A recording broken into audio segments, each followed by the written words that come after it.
Como lo he mencionado de distintas formas ya, a lo largo de todos los videos anteriores, a través de la escritura y de la historia antropológica y religiosa del hombre, se percibe a una inteligencia superior a él que le inspira hacia una evolución que va más allá de su inmediata capacidad de comprensión, y que lo dirige hacia la necesidad de comportarse de una manera más armónica con los demás. Por ejemplo, al principio el pueblo de Israel fue sacado de Egipto y fue elegido para convertirse en un ejemplo de civilización para todas las demás naciones de sus tiempos. Porque si analizamos con atención, la ley que se les impuso estaba destinada a mejorar las relaciones entre las personas, entre ellos, para civilizarlos en medio de una época de violencia, de guerras, de caos, de despojo, de conquista, donde procuraban cada quien acrecentar sus territorios, ¿no? Sin embargo, desde entonces el objetivo original y profundo de la ley, que es la comunión entre los seres humanos, o sea, amar al prójimo como a uno mismo, estaba indicada en la misma ley. Estaba escondida en la ley, pero para el pueblo de Israel fue muy difícil identificar ese objetivo tan oculto en lo profundo de la ley, porque para poder verlo era necesario romper un sello, traspasar un velo, es decir, sentir un amor verdadero por el otro y por Dios, pero un amor sincero, verdadero, que nace desde lo profundo, que no se impone, que no se obliga. Romper ese sello, ese candado, es difícil y casi imposible de conseguir, a pesar de que, aunque suene tan irónico y contradictorio, la capacidad de romper ese sello también es una habilidad natural del Hijo del Hombre, o sea, del ser humano. Se les dio la ley porque decirles que se amaran unos a los otros probablemente no sería fácilmente comprendido entre ellos, como aún hoy en día entre nosotros no parece tener un significado puntual o específico. Por eso fue necesario especificarles y recitarles y aún escribirles en piedra los mandamientos, que son en realidad las acciones y el fruto que alguien que ama es capaz de dar. Y si no hay amor, lo primero que hace el hombre es buscar la forma de darles la vuelta, aduciendo falta de comprensión a los conceptos, poniendo excusas, y todo eso que el hombre hace cuando no quiere hacer algo que le están obligando a hacer, cuando se le obliga a hacer algo por obligación y no por sentir. Pero con mucho esfuerzo se dedicaron a intentar cumplirlas a pesar de que no las sentían de corazón, para mostrarse obedientes delante de Dios. El problema es que cuando alguien que no tiene amor se ve obligado a hacer algo que una persona que sí tiene amor haría, es decir, cuando alguien se barniza de amor por encimita sin sentirlo, se vuelve como un lobo vestido de piel de oveja, es decir, un aparente. Como no es algo que él mismo realmente sienta, siempre intentará darle la vuelta al mandamiento y ponerle excusas. Pero lo peor es que cuando le sucede algo que no está escrito en el mandamiento o en la piedra o en el libro, ya no sabrá qué hacer si no hay nada escrito al respecto. El que ama de corazón sabrá qué hacer porque buscará el bien del otro tanto como el suyo propio.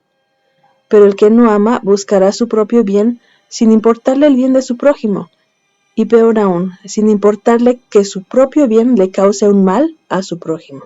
En una lista de mandamientos no se pueden describir el infinito número de circunstancias y sucesos que pueden llevar a conflictos entre las personas. Escribir leyes y mandamientos que contengan todos los conflictos humanos también necesitaría un infinito número de libros y enciclopedias o Biblias para poder contenerlas.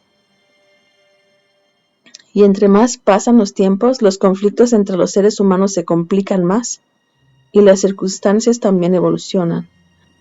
Por ello, el que no tiene amor tiene que acudir al libro o al rollo o a la Biblia para saber qué hacer en tal o cual circunstancia de la vida. y termina perdido en un laberinto tan grande de leyes y mandamientos escritos, de los cuales algunos necesita y otros no, o que algunos son actuales y otros ya caducaron porque no sirven para su época que está viviendo, pero termina tan perdido que le hace perder de vista el fin original de toda la ley y de todo mandamiento, que es, en resumen, como lo sabemos, amar a Dios sobre todas las cosas y al prójimo como a uno mismo, o a los demás como a uno mismo. El hombre no es para la ley es para el hombre. El hombre no fue creado para el bien de la ley es creada para el bien del hombre. En su falta de amor, el pueblo de Israel se complicó a sí mismo la ley de Dios. Porque si ellos hubieran estado dispuestos a amar al prójimo como a sí mismos, y a Dios sobre todas las cosas, de corazón, no habría habido necesidad de que Moisés se las especificara en tantos mandamientos y en una lista tan grande de lo que deberían de hacer. Porque al cumplirla de corazón, no tienen la necesidad de poner excusas y decir que no entienden los conceptos para tratar de evitar cumplirla. Entonces, eso también hizo que cuando la ley se multiplica tanto, cuando es necesario hacer una lista tan interminable de cosas que cumplir, pues se pierden en eso y se olvidan de lo importante que es la misericordia y el amor de Dios, ¿no? Al grado de que valoraron más la ley de Dios que a sus semejantes, que a las personas. Porque consideraron que el que cumple la ley de Dios es digno de ser amado, pero el que no la cumple ya no es su semejante, ya no es su prójimo. Entonces no es digno de ser amado por ellos. Y obviamente entre más se complica la ley, más difícil es para la gente cumplirla. Y más difícil es que las demás naciones fueran semejantes a ellos, y más razón sentían ellos para sentirse superiores y más santos, ¿no? Entonces cuando tú te sientes superior por cumplir la ley que otros no pueden cumplir o que otros no quieren cumplir, eso como que te motiva a sentirte superior y a menospreciar a los demás. Entonces, se hicieron menos semejantes a las personas de su alrededor y se ensimismaron en su amor para ellos mismos, para su gente, para su pueblo, para los otros israelitas, para los otros judíos, y se cortaron del resto de las naciones. En lugar de hacer invitación a las naciones para enseñarles a amarse unos a otros y a verse como semejantes, se aislaron de ellos, se cortaron del resto de las naciones para las cuales habían sido puestos para servir de ejemplo, y principalmente para hacerles invitación al camino de Dios. Pero aquí considero muy importante tratar de analizar en dónde se originó su falta de amor hacia los demás, porque como digo, ellos son capaces de amarse profundamente entre ellos como pueblo de Israel y como judíos, pero les cuesta mucho trabajo poner a los otros pueblos en su misma condición o ser capaz de amarlos y ponerlos en su mismo nivel de amor o de que merecen ser amados a su mismo nivel. O sea, como que sí existe esta discriminación, ¿no? Porque ellos, cumpliendo la ley, se sienten más santos, más dignos de ser superiores, ¿no? Porque ellos creen que cumplen la ley, ¿no? Porque es una contradicción creer que se cumple la ley, que significa amar a Dios sobre todas las cosas y al prójimo como a uno mismo. Es una contradicción decir que se está cumpliendo cuando al mismo tiempo se está menospreciando a la gran parte de la población mundial, ¿no? Entonces aquí viene esa confusión de, entonces, ¿quién es mi prójimo? Es fácil creer que el prójimo solamente es el hermano, ¿no? El que es igual que yo, el que es de mi misma religión, el que es de mi familia, el que es de mi raza. Como dice el Señor Jesucristo, eso hacen los gentiles. El prójimo es tu vecino, el que está contigo, el que comparte el mundo contigo, el que vive junto a ti.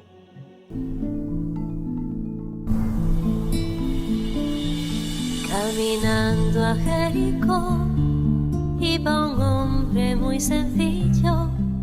¿quién es mi prójimo? Cuando alguien le preguntó a Jesús, ¿y quién es mi prójimo?, el maestro se limitó a narrar la parábola del buen samaritano. ¿Recuerdan? Esta historia explicaría por sí sola el significado de amarás a tu prójimo como a ti mismo. Sin embargo, el asunto no parece tan claro hoy en día. Prójimo es cualquier persona con respecto a otra, un semejante, el otro, una persona diferente, distinta, de alguna manera ajena. Es curioso descubrir que la palabra prójimo tiene la misma raíz latina que próximo. El próximo, según los diccionarios, es el que está muy cerca. Es sinónimo de anterior, posterior, contiguo, vecino, pariente o allegado. Parece ser que prójimo, con el tiempo, se distanció hasta independizarse de próximo, tanto en la escritura como en el concepto, y quizás también en la práctica.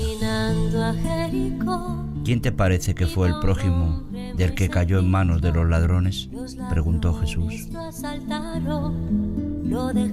El buen samaritano no siguió de largo, pero tampoco se lanzó a perseguir y castigar a los ladrones.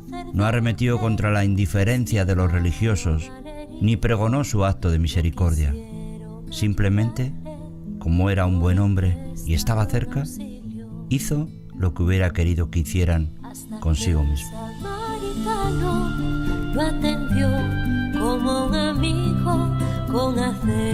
Entonces Jesús le dijo: ve y haz tú lo mismo. Lo llevó hasta una posada de un posadero vecino.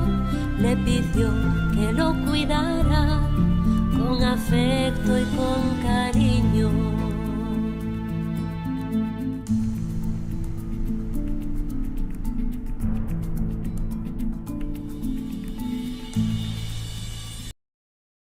Eso les ayuda a pensar que el prójimo solamente es el que cumple con Dios.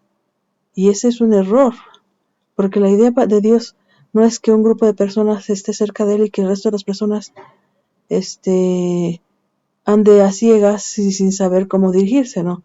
Si ese fuera su objetivo, no hubiera escogido un pueblo para hacerle especial tesoro y ejemplo a las naciones.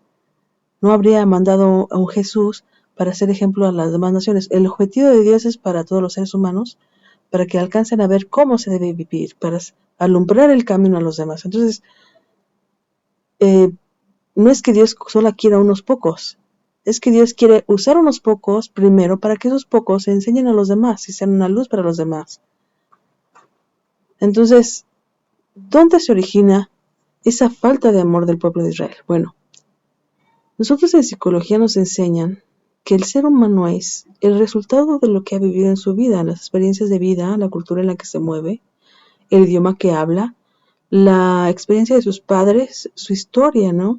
Entonces, somos lo que experimentamos en nuestra vida. Entonces, es importante a tratar de entender y analizar cómo fue la historia, la antropología del pueblo de Israel.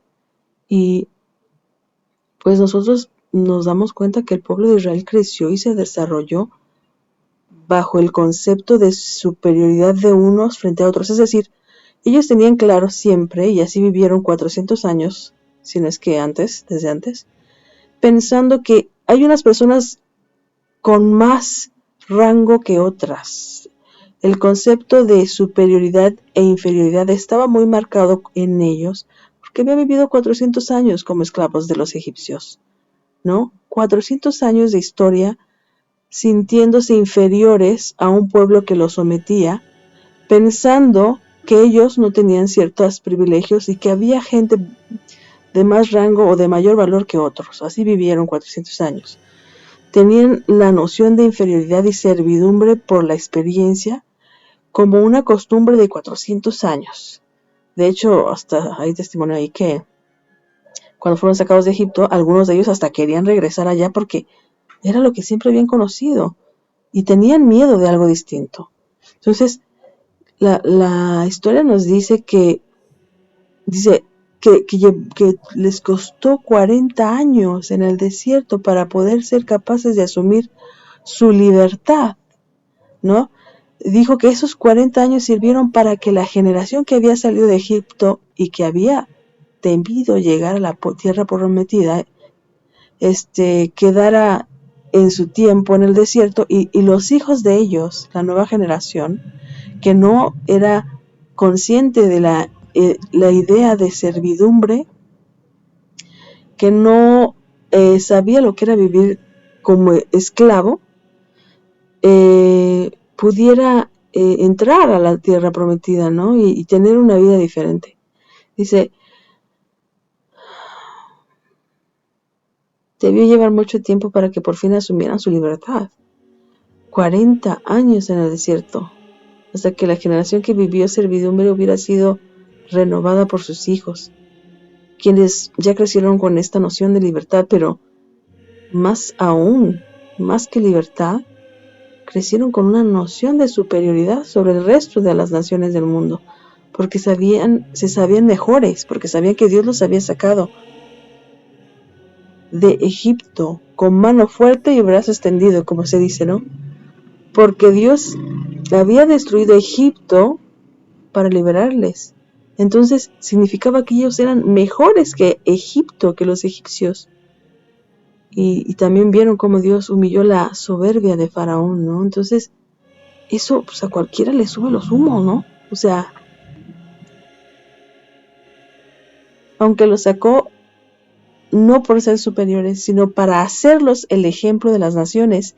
Y uno de esos ejemplos es enseñar a todos a verse como semejantes e iguales. 300 years ago, when the Baal Shem Tov, the founder of the Hasidic movement, introduced something to Judaism that had always been there but buried. He brought it to the fore. What was that? That Hashem loves every single one of us equally, and that no matter who you are and what you do and how you show up in the world, you are unbelievable importance and value in Hashem's Todo lo que en eyes. 400 años vieron como privilegio y derecho de los egipcios, ahora lo sabían su derecho y su privilegio. Nadie les enseñó la noción de igualdad respecto a las demás naciones. ¿Cómo se puede amar aquello que se considera inferior o reprobado por Dios?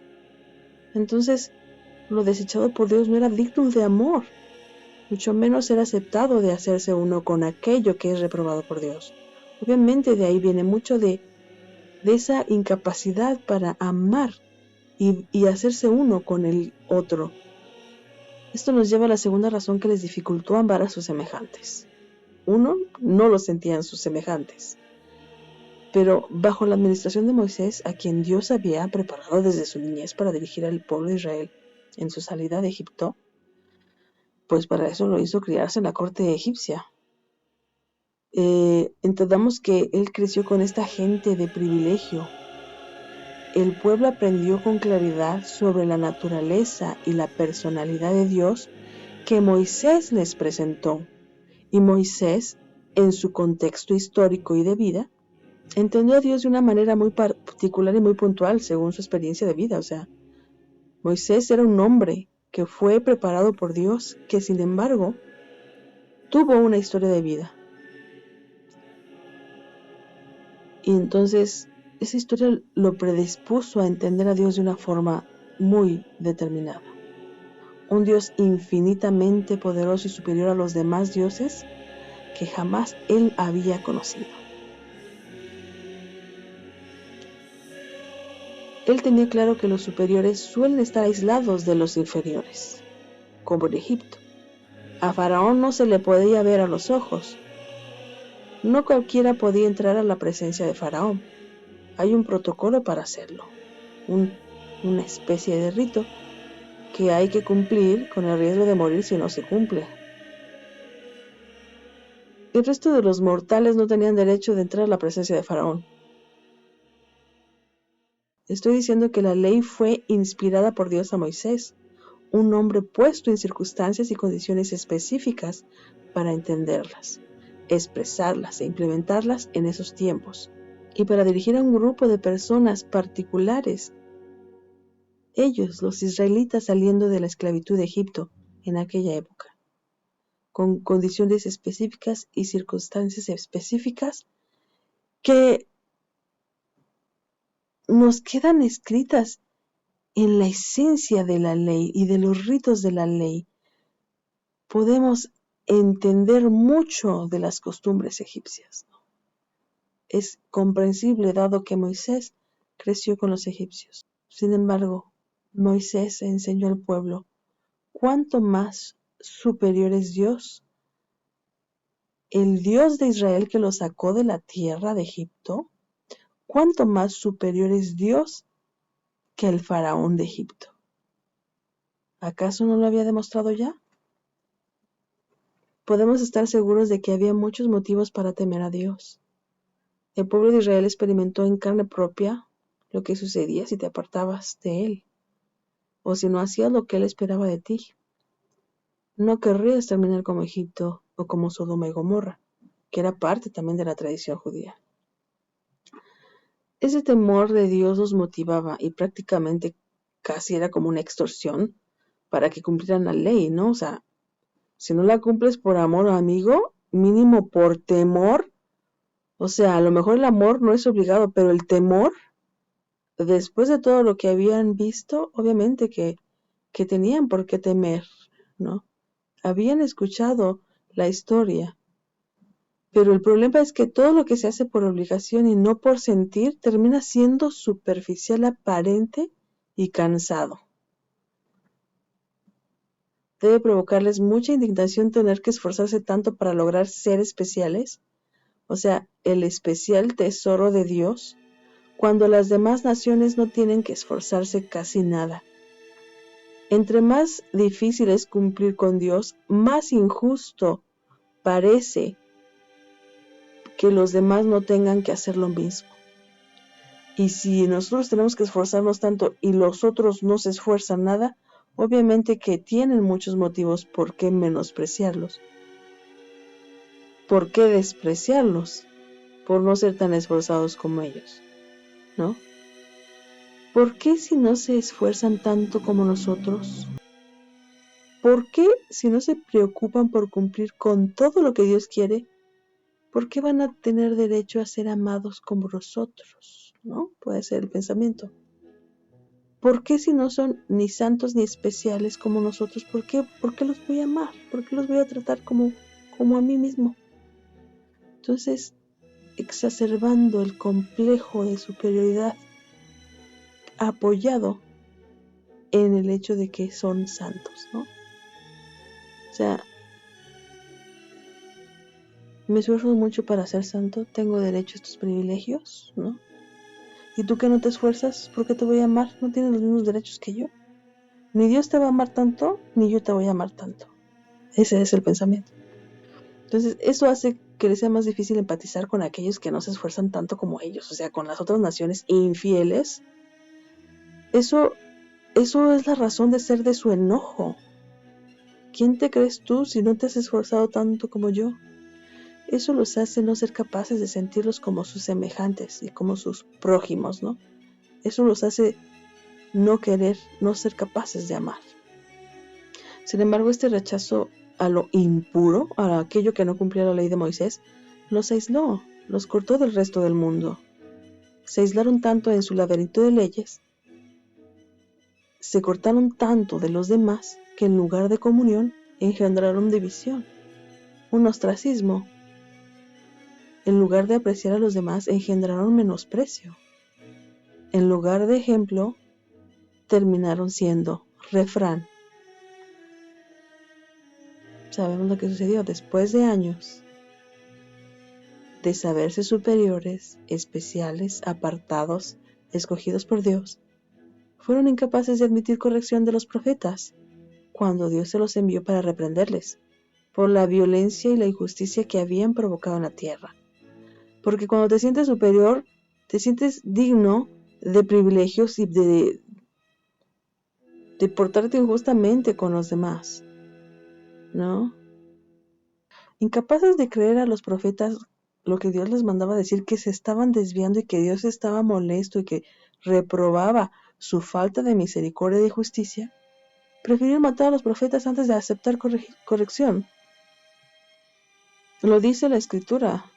Y todos los que les fueron enviados para hacerles ver el error de su camino, y su desamor intrínseco que ya tenían después de años de complejo de superioridad, error que consistía en la falta de amor que mostraban para sus semejantes y la falta de justicia en su proceder, pensando que ofrendando sacrificios y cumpliendo la ley quedaban liberados de su desvío, se fueron apartando cada vez más y más de Dios. El que menos ama, más lejos está de Dios. Fueron años los que Dios les estuvo mandando profetas. Varios profetas fueron enviados para advertirles del desvío de su camino. Se les advirtió que serían desechados de Dios y continuaban así. Incapaces de amar, no entendieron qué tenía de malo su camino, qué estaban haciendo mal. Pensándose superiores, despojando a los demás y matándose entre ellos, además de adoptar las costumbres salvajes y poco o nada civilizadas de los demás pueblos, como sacrificar a sus hijos a los baales, a las imágenes, a los ídolos, a cosas que no tienen ningún poder, o sea, por haberse desviado del camino de la justicia y la misericordia, fueron llevados en cautiverio y exiliados de las promesas de Dios hasta hoy. Sin embargo, para que entendamos el proyecto de Dios, que no es un proyecto improvisado, que va sucediendo nada más conforme van pasando las cosas, aún antes de esto, ya se predecía que Dios iba a poner una ley mejor, que existía una ley mayor, una ley que tenía que ver con ponerla no en piedra, dice, no en libros ni en rollos, no con tinta, que le iba a poner en el corazón, ¿no? En el corazón del ser humano. Ya estaba profetizado aún antes de esos tiempos, desde la época del rey David. Muchos años antes de eso estaba profetizado que la ley de Moisés sería mejorada por una ley mejor y más duradera y adaptable. Dice, este es el pacto que haré con ellos después de aquellos días, dice el Señor. Pondré mis leyes en sus corazones y en sus mentes las escribiré. También empezó a hablarse de nuestro Señor Jesucristo y el Mesías. Como les digo, estaba previsto desde el inicio, desde la generación, desde la ideación del proyecto humano. Está escrito también, sacrificio y ofrenda no te agrada, has abierto mis oídos, holocausto y expiación no has demandado. Entonces dije, he aquí vengo, en el rollo del libro está escrito de mí, el hacer tu voluntad, Dios mío, me ha agradado, y tu ley está en medio de mi corazón. Es decir, sería una ley que nos dirigiría aunque no estuviera escrita en piedra, o en rollo, o en libro, o con tinta. Una ley que nos dijera qué hacer independientemente de las circunstancias, desde dentro de nosotros, de nuestro corazón, es decir, desde el amor sincero. Y esa ley, sabemos, esa ley que pondría en nuestro corazón, que prometió poner en nuestro corazón, es nada menos que su magnífico Espíritu, porque Dios es amor, y el amor no hace sin razón. Porque este es el mensaje que habéis oído desde el principio, que nos amemos unos a otros. Amados, amémonos unos a otros, porque el amor es de Dios. Todo aquel que ama es nacido de Dios y conoce a Dios. El que no ama no ha conocido a Dios, porque Dios es amor. Hijitos míos, no amemos de palabra ni de lengua, sino de hecho y en verdad. Cuando Jesús dijo que bienaventurado el que haga estos mandamientos muy pequeños, pero que no solo que los haga, sino que también así los enseñe, será grande en el reino de los cielos. Se refería a estos 3 pequeños mandamientos de los videos recientes. No someter ni sentirnos superiores a nuestro prójimo, a nuestros semejantes. renunciar a todo lo que poseemos para compartirlo con los demás y amar a nuestros enemigos. Estos no son mandamientos nuevos, son los mismos de siempre. Y lamentablemente, como siempre, los hemos ignorado porque no se puede fingir lo que no se siente, porque no se puede obligar a nadie a sentir amor por otro. Si no estamos dispuestos a amar realmente a nuestros semejantes, como el pueblo de Israel, haremos tal como ellos hicieron. Empezaremos por excusarnos, por decir que no entendemos, por desentender los conceptos, y así cada vez necesitaremos más leyes, y leyes cada vez más específicas, más detalladas, hasta multiplicarlas sin fin, según vayan cambiando las circunstancias y según se vaya complicando la vida. Y nos perderemos en otro laberinto que otra vez nos hará perder de vista lo que siempre ha sido realmente importante. Como los judíos, una y otra vez dando vueltas en el desierto por 40 años, perdidos en el desierto por 40 años, sin poder llegar a la tierra prometida, hasta que los temerosos e incrédulos se queden atrás y las nuevas generaciones venzan el miedo y estén dispuestos a tomar su herencia y hacer realidad la promesa.